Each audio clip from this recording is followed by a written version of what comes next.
pemeriksaan barang bukti perangkat komputer sebagaimana dimaksud dalam pasal 17 wajib memenuhi persyaratan teknis sebagai berikut. A. Penanganan barang bukti komputer yang berkaitan dengan data yang tersimpan dalam hard disk atau penyimpanan data lainnya dari sejak penanganan pertama harus sesuai dengan tata cara yang berlaku, karena barang bukti memiliki sifat yang mudah hilang ataupun berubah. Dan bila penyidik tidak memahami tata cara penyitaan barang bukti komputer, dapat meminta bantuan lapor Polri. B. Barang bukti dikirimkan secara lengkap dengan seluruh sistemnya. C. Barang bukti dibungkus, diikat, dilap, disegel, dan diberi label. Dan D. Pengiriman barang bukti ke lapor Polri dapat melalui pos paket atau kurir. Bahwa ternyata dalam kasus ini barang bukti rekaman CCTV diambil tidak sesuai dengan prosedur yang telah ditetapkan dalam Perkap nomor 10 tahun 2009. Bahkan lebih anehnya lagi, tidak diketahui siapa orang yang mengambil barang bukti tersebut. Selain daripada itu, ternyata decoder video record pun yang menyimpan rekaman CCTV yang asli ternyata sudah kosong. Padahal DVR tersebut seharusnya juga diperiksa untuk mengetahui originalitas daripada rekaman CCTV tersebut. Oleh karena itulah selama ini telah terjadi kesesatan dalam pemeriksaan perkara ini. Kita tidak tahu bagaimana kebenaran daripada rekaman CCTV yang diputar di persidangan. Dan itulah yang kami curigai selama ini dan selalu kami bantah berulang-ulang. Bahwa dari awal kami sudah melakukan pembelaan dengan menyatakan bahwa rekaman CCTV yang diputar di persidangan telah dipotong-potong. Akan tetapi pada waktu itu kami tidak ada bukti potongan video rekaman CCTV tersebut, sehingga hakim mengabaikannya. Namun akhirnya sekarang kami menemukan potongan itu yang dapat membuktikan bahwa ternyata memang benar CCTV ini tidak utuh lagi dari awalnya hingga akhirnya. Sebab kalau kita tidak tahu awal dan akhir daripada rekaman CCTV tersebut, maka cenderung akan terjadi kesesatan di dalam kesimpulan perkara ini.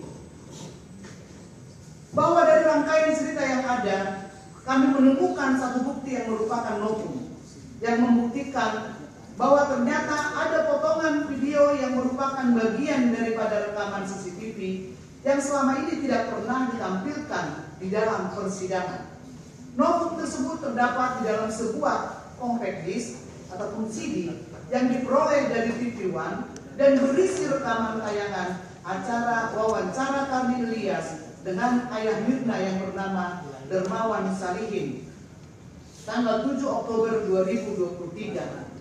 Di dalam acara wawancara tersebut, saksi Dermawan Salihin mengakui secara tegas bahwa ada bagian rekaman CCTV restoran Oliver yang selama ini dia miliki ataupun dia simpan dan belum pernah ditampilkan di persidangan. Untuk lebih jelasnya, kami kutip pernyataan saksi Dermawan Salihin dalam wawancara itu sebagai berikut. Karni Ilyas, oke, dia ada cyanida, tapi dia memasukkan itu tidak ada buktinya. Saksi Dermawan Salihin, ada gerakan piksel doang, memang nggak kelihatan secara jelas. Nah, makanya tolong ditayangkan ini, om punya nih. Dia juga masukkan sesuatu nih, bisa nggak? Bisa nggak? Ini dia nih. Ini dia masukin sesuatu nih, cyanida nih. Ini kita di Polda waktu itu rame-rame sama Pak Tito, Pak Krisna. Jadi kita potong dulu ini, lagi tunggu, loading dulu. Karni Ilyas, kok Pak Tito ikut turun tangan? Dermawan Salihin, Pak Tito ngelihat ini, justru dia panas tuh. Wah, lu bukanlah sidangnya nih saintifik, rame nih, dia bilang begitu. Tuh lihat tuh, Ini kenapa kita nggak keluarkan dulu waktu sidang? Kita nggak mau dia dihukum mati. Biarin dia kesiksa. Kalau bisa seumur hidup. Maksud saya begitu. Saya maunya begitu. Jangan dihukum mati. Keenakan dia. Mati-mati, tembak mati. Selesai. Nah, ini polisi sampai teriak-teriak kesenangan. Yang mana? Ulang ya. Perhatikan tangan kiri dia. Ini belum pernah dikeluarkan bukti ini.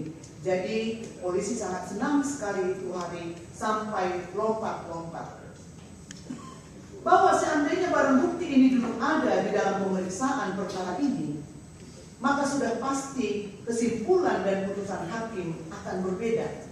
Karena dengan terbuktinya ada bagian dari rekaman CCTV yang telah disembunyikan, membuktikan bahwa semua rekaman CCTV yang dihadirkan di persidangan menjadi tidak sempurna. Skenario yang ditampilkan dalam perkara ini tidak sempurna.